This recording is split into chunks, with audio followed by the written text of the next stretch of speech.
हे अर्जुन, सत्य की पगडंडी के साथ नवीन सत्य को आत्मसात करें।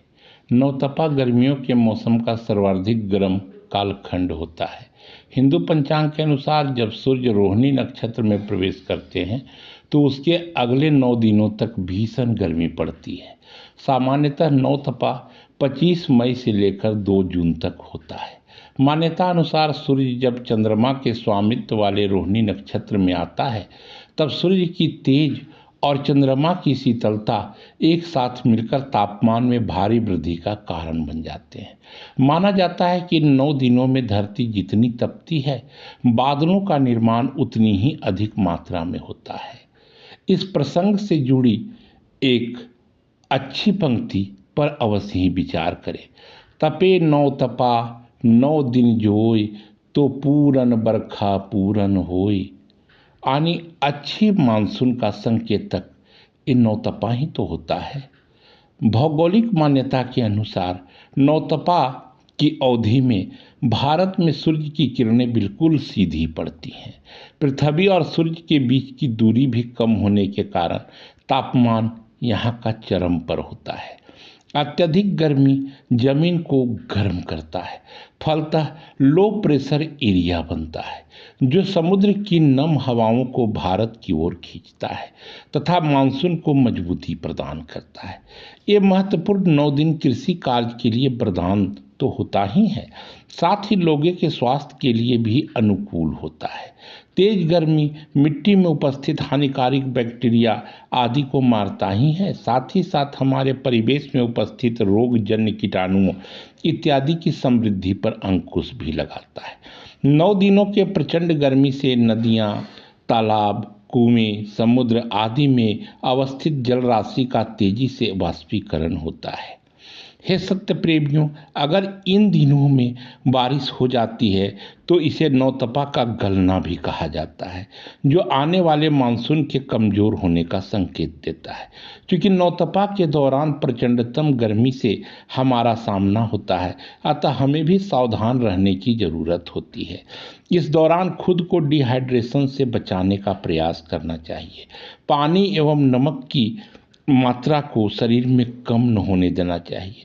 ढीले ढाले हल्के रंग के सूती वस्त्र पहने। प्रयास करें कि दोपहर 11 बजे से दोपहर के बाद 4 बजे तक तेज धूप में ना निकले। भारी भरकम एवं तला भुना भोजन करने से अवश्य ही बचे। पर्याप्त पानी पिएं। हे सत्य आकांक्षियों, ज्योतिष शास्त्र में वर्णित नौतपा का श्रीमद् भागवत पुराण और अन्य ग्रंथों में भी वर्णन मिलता है। पौराणिक मान्यता के अनुसार सूर्य देव जब चंद्रमा के सभी पत्नियों में से सबसे सुंदर और प्रिय पत्नी रोहिणी नक्षत्र में प्रवेश करते हैं तो अत्यंत शीतल एवं सौम्य स्वभाव वाली रोहिणी सूर्य की तेज से उसका तापमान बढ़ जाता है और इतनी अधिक तापमान बढ़ जाने के कारण रोहिणी नक्षत्र तपने लगती है। जब सूर्यदेव रोहिणी को अपने पूर्ण प्रभाव में ले लेते हैं तो ब्रह्मांड का तापमान चरम पर पहुंच जाता है।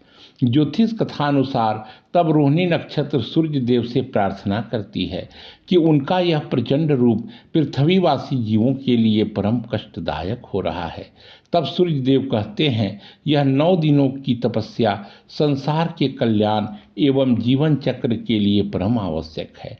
अर्थात यह 9 दिनों का तप यदि सही होता है तो यह हमें अच्छे मानसून पाने का वरदान भी देता है। पर यदि इन 9 दिनों में बारिश या फिर ठंड हो जाती है तो नौतपा को खंडित माना जाता है। सनातन मान्यता अनुसार इन नौतपा के दौरान हमें सुबह जल्दी उठकर स्नान आदि से निवृत्त होकर सूर्य देव को अर्घ्य अवश्य ही देना चाहिए। राहगीरों और जरूरतमंदों को पानी, शरबत, सत्तू, घड़ा, छाता इत्यादि का दान अवश्य ही हमें करना चाहिए। यह परम पुण्य फलता प्रदायक होते हैं। पशु पक्षियों के लिए पानी की अवश्य ही व्यवस्था करनी चाहिए। नौतपा के दौरान विवाह, गृह प्रवेश या अन्य मांगलिक कार्य करने से बचना ही यथेष्ट होता है। साथ ही साथ तामसिक भोजन लहसुन, प्याज, मांसाहार एवं बासी भोजन का त्याग हमें अवश्य ही करनी चाहिए। लोग आपके शीतल व्यवहार भी इस दौरान देखना चाहेंगे, क्योंकि गर्मी रक्तचाप को बढ़ाता है। हे आर्जनों, भगवान सूर्य की पूजा नवतपा के दौरान आपके तेज एवं आत्मविश्वास को बढ़ाता ही है, साथ ही आपके उत्तम स्वास्थ्य की प्राप्ति को सुनिश्चित भी करता है। बस क्रोध से बचें, क्योंकि यही वो अग्नि है जो आपके सौंदर्य के साथ साथ आपकी समृद्धि को भी जला डालता है, आपके सर्वस्व व्यक्तित्व को भी खा जाता है। आप शून्य हो जाते हैं, आपका नौतपा अर्थात 9 दिनों की तपस्या नष्ट हो जाती है। अतः शुभ सोचें, शुभ करें, शुभ को ही आत्मसात करें सदा, क्योंकि शुभ के साथ शांति होती है और शांति के साथ तपोबल। धन्यवाद।